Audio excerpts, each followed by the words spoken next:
Okay, this video is the Mediterranean diet the antichrist of nutrition? And I would say yes it is, and here's why.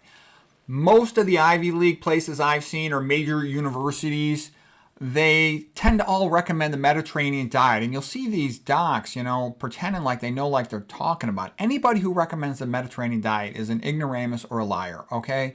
It's a ridiculous diet. It allows chicken and fish. Those are animal products, terrible foods, increase your risk of cancer. Fish is full of contaminants and pollutants from mercury to PCBs to estrogenics, all kinds of bad stuff. It's super acidic. Chicken is pumped full of, hormones, arsenic, and other things. You really don't want it. Dairy, is a terrible food. There's all kinds of problems with dairy. We talked about all these things. They allow oils. What does Esselstyn say? Not one drop of oil. Olive oil, canola oil, fish oil, they're all bad for you. Okay, I got separate lectures on all this stuff, but I'm just showing you one viewer had pointed out to me the Mediterranean diet almost doesn't really forbid anything. And patients tend to not follow things as tight as you would hope they would. So you put them on this diet where they can do pretty much whatever they want. It's almost guaranteed they're going to go off the wagon in a bad way and just end up sick. They're allowed alcohol and wine. That's all bad. The best amount of alcohol is 0. Soy is a terrible food. I know it gets all this hype. We've talked about it before. Nuts are high fat. Seeds are high fat.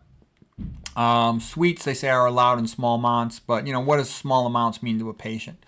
Multivitamins are encouraged. And you got to be careful about that. If there's some persons who might need a specific supplement, if they're deficient in something or they got some type of health problem, but just randomly taking multivitamins, you're going to be high risk to become, a lot of times they contain iron, they contain all kinds of things you don't necessarily want to be overloaded with, okay?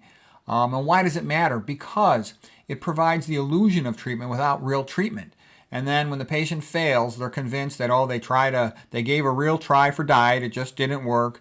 And then it's easy to talk them into some pill for every day the rest of their life or some surgery because the Mediterranean diet doesn't work. It's bogus. It's a fake treatment. It's a substitute for good nutrition.